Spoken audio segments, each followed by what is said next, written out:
Hey guys, welcome to Sketch Day. I'm Spencer, where every day I give you something new and exciting about drawing and visual communication. And this is part 2 in my series comparing the Surface Pro 4 and iPad Pro 3. If you've missed them, be sure to check out my videos where I compare the iPad Pro 3 to the cintiq by Wacom, cintiq Companion, and the iPad Pro from Apple. And as an update, Microsoft actually sent me a Surface Pro 4 and I've got it with me here today. And today I'm going to take a look at these screens as well as a few of the apps that are available on each platform. Now, just to start, let's look at the size of the screens of the iPad Pro versus the Surface Pro 4. Again, this is a very non-scientific, non-technical review. This is my perception of the products. So looking at the screens, they seem to be about the same width. So here you go, about the same width. And if I go height-wise, the iPad Pro screen is a little bit wider than the Surface Pro 4 screen. Now, if that matters to you, then the iPad Pro wins in terms of screen area that you can draw on. In fact, if I were to grab a letter-sized piece of paper, this is actually an A5 sheet of paper, the iPad Pro feels about the size of a piece of paper that you might draw on. So in that regard, it's a little bit more natural. The Surface Pro 4 screen, however, is a little bit smaller. It's the same size as the Surface Pro 3 screen, whatever that dimension is. Like I said, I'm going for perception here. That this screen is a little bit smaller than a sheet of paper. Now, looking at the warmth of the screen or the color and brightness, I feel as though, and you can totally see it on camera too, the iPad Pro screen on the right here feels a lot darker than the Surface Pro 4 screen. In fact, the screen on the iPad Pro is completely jacked all the way up. Okay, so I'm at maximum brightness here, and it still feels kind of gray. Now, I'm in my studio, it's well lit, and I find that when I draw, whether it's on toned paper or paper, cream, or different screens, whether it's my Wacom or my Mac Pro in the background here, color is relative. Okay, if you study color theory, it's all relative. So truth be told, as I look at my iPad Pro screen, just because it's darker than the Surface Pro 3 doesn't mean that it's any worse, because I am looking at it relative to the Surface Pro 4. Now, if I were constantly working with both tablets side by side, of course, the Surface Pro or the iPad Pro would be worse. You know, I wouldn't tolerate this as a good thing that they're so different. But standalone by themselves, okay, as my eyes adjust, this is fine. As my eyes adjust to this is fine as well. The Surface Pro 4, however, I think in terms of color balance actually feels really good. I like the warmer tone to a screen than this cooler tone that I'm getting on the iPad Pro screen. So if that's an issue, then there's something to consider. The other thing I'm noticing is that, and guys, if I'm speaking out of turn or this is completely wrong, you can help me here, but the Surface Pro seems to depict some pixelation, and my camera is probably making this really smooth, blending these pixels here. But in my menu bars for this app, I'm getting some pixelation happening that I'm not getting on the operating system level. So I do suspect that it's the app specifically that's not resolution, or doesn't have enough resolution rather to match the max resolution. Say that 10 times. Max resolution of Windows 10. Okay, so that's my very non-technical interpretation. But again, leave a comment below if I'm saying something wrong, and I'll be sure to note that. And thank you for your comment. Give you a high five. The iPad Pro seems to be more well optimized and tuned. If I were to show you this, let's see. Hopefully I haven't died here.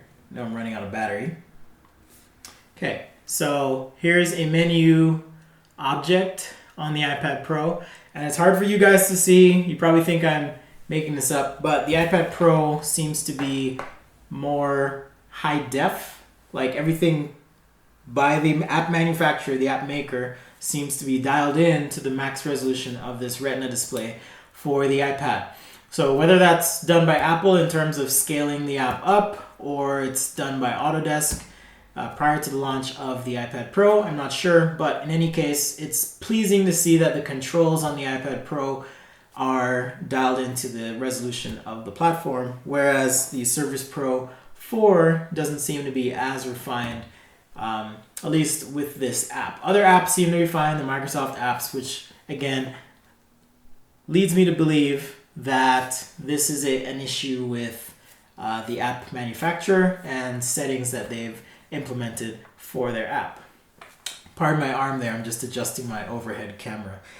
So the other thing with the screen is the Microsoft Surface Pro 4, in terms of its rotation, I'm not a huge fan of the kind of pause and reset. So as I tilt the screen, it like flashes, okay, and rotates. I don't think that's super polished. I do like the iPad Pro, where as I rotate this, it feels like the whole thing is actually animating and rotating that way. Maybe Apple has a patent on that interaction, maybe not, but I think it's better done. It feels actually like, hey, this is actually rotating to the orientation that I intended to be in.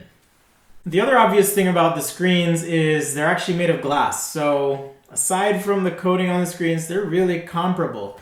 So really, like I said in my other review, it just comes down to what you like to use and how you like to use it. The parallax on the Surface Pro 4 rather, is a little bit more apparent to me anyways than it is on the iPad Pro, and I think that has something to do with how the screens are manufactured. So what I mean is, with the Surface Pro 4, there seems to be a slight gap between the tip of the stylus and the screen.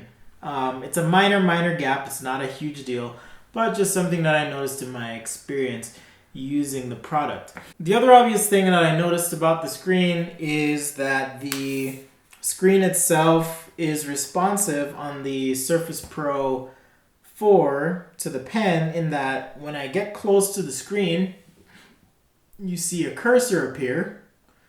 Maybe you can't see it right there. Okay, because it's right under my cursor, or the tip of my pen rather. But you can see, let's see, there it is, a little cursor appear. And that cursor actually appears even if I'm hovering above the screen, just a little bit. You can see that cursor there. Sorry, there's my light. And that's actually nice because it shows you where approximately you're going to touch down as you're touching the screen. It also lets you know, once that cursor is active, that I'm not going to have any palm or finger input. So for example, right now my finger is on the screen, and I can kind of do this all day with my finger on the screen, and I won't have any issues because I know that the stylus is being detected and picked up. Whereas the iPad Pro, I don't really get that. In fact, here I am, I'm hovering over the screen and finally it picked it up, but you can see that there's some erroneous marks right there.